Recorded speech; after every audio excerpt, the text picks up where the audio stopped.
The Click supports T-Mobile USA's visual voicemail system. I'm going to pull up one of my messages, turn the speakerphone on so you can hear it. I'm just going to hit play. This is a test of the visual voicemail system on the Motorola Click for T-Mobile USA. And now that I'm done listening to it, I can either call the contact back, or I can send them a text message, or just delete the message. It's very simple to find and call a contact. Just start typing. It automatically goes through and narrows down your contact list to any possible matches, at which point you can send text messages or call the user. I'll just call this user right now. Turn on the speakerphone. Notice there's also a mute button, and of course you just have to tap to end the call. You'll notice some of the icons across the top. That's the notification area. We drag that down. You can see there's new email messages. Tapping on the notification brings that right up. Here's some tests that we sent ourselves earlier.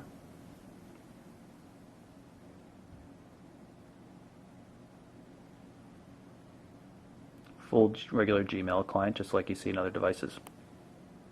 As with other Android devices, if you long press the home key from anywhere, you'll get your 6 most recently accessed applications. For example, we can go to Happenings, and I can hold it down again and access maybe the contacts. Pressing it briefly takes you back to the home screen, and in the case of the Click, pressing it again from the home screen will bring up the main menu. You can, of course, bring up the main menu by tapping or dragging this on-screen control as well. Let's give you an example how to access search functionality without the keyboard. You just long press the menu button. It brings up the on-screen keyboard and you can start typing. So I can filter down and type, I don't know, let's see, C, A, M, and we got camera and camcorder. Motorola includes a few other Android widgets. You can see we've got tips and tricks. These are actually RSS feeds, and you can see how they're used in a more normal sense over here on this 5th pane. Messages come in, new RSS messages from your favorite feeds. You can group them together. You can do all sorts of things with them. It's fairly robust. So you can see we've got the same type widget, but 2 different categories, entertainment and regular news. The browser on the Click does a nice job of rendering complex sites, but it does not have the multi-touch zooming capability that people are after. Instead, you have to use this on-screen control, which disappears after a second, only appears when you move the page. So if you're a little off in your timing, you could accidentally hit a link or something like that, which can be pretty annoying. There's also a 1x button for going back to the default zoom rate. You can see we're loading up another page right now.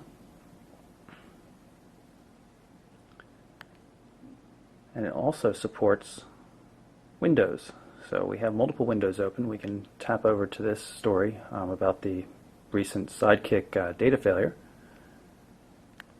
and jump back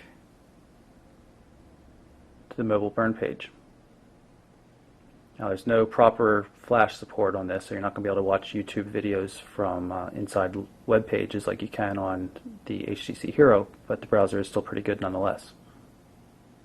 Here's a quick demonstration of Google's voice search. I'm going to tap on the voice search icon here. McDonald's.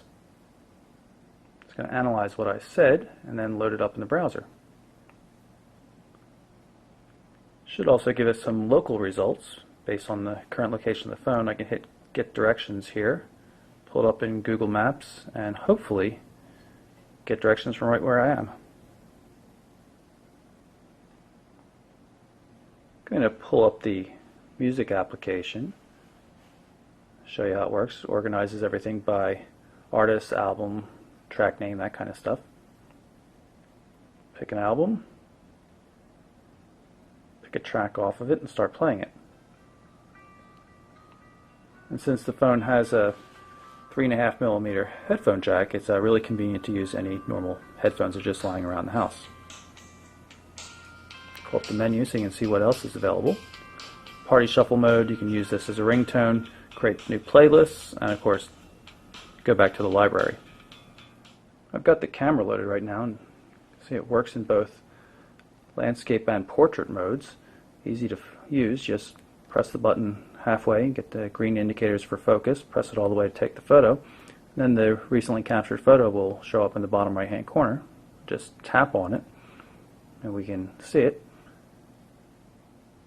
Go through some other photos as well. Another thing that's important is that MotoBlur integrates with both PhotoBucket and Picasa, and you can therefore share your photos with those services, or MySpace and other services as well. It's really quite versatile. Pull up the settings just so you can see it. Not a whole lot of settings, but it does have geotagging support and of course white balance and autofocus controls as well. You can also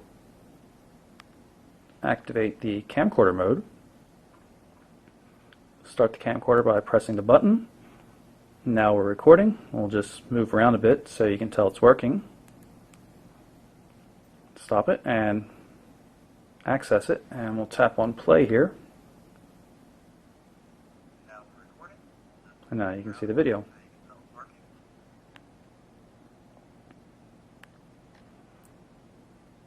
Go back and take a look at the camcorder settings. It's on high quality right now, and again, some white balance and focusing options.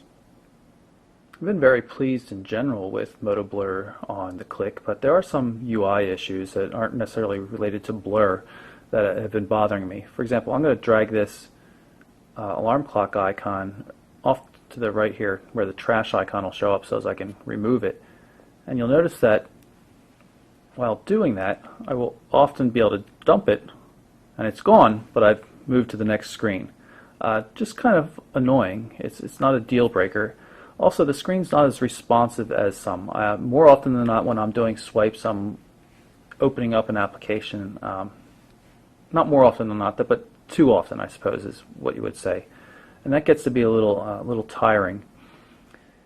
The MotoBlur contact management system also can be a little difficult to get a handle on with all the various linked contacts, especially if you've done like me and I've gone through and added contacts from multiple sources, removed them, re-added them.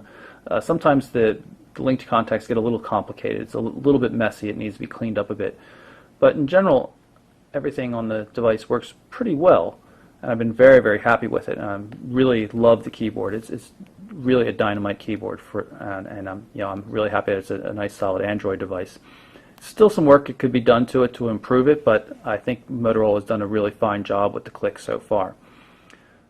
Another thing I really like about the device is the MotoBlur portal, which allows you to not only locate your device within maybe 1,000 feet or something like that, tell you whether you lost it at the office or whether it's moving around town in a cab perhaps. It also allows you to do a remote wipe of the device, which I've done. Import contacts. It's really a pretty usable system, and it adds a lot of functionality that we haven't seen on Android devices so far. So overall, I'm very, very pleased with the Click. It'll be on sale for pre-order starting on the 19th and available in general beginning of next month for $199.99 with a 2-year contract. Not the cheapest price, but it's a really solid device, and I think people are really going to like it. So once again, that's the Motorola Click for T-Mobile USA, and I'm Michael Orrell for MobileBurn.com.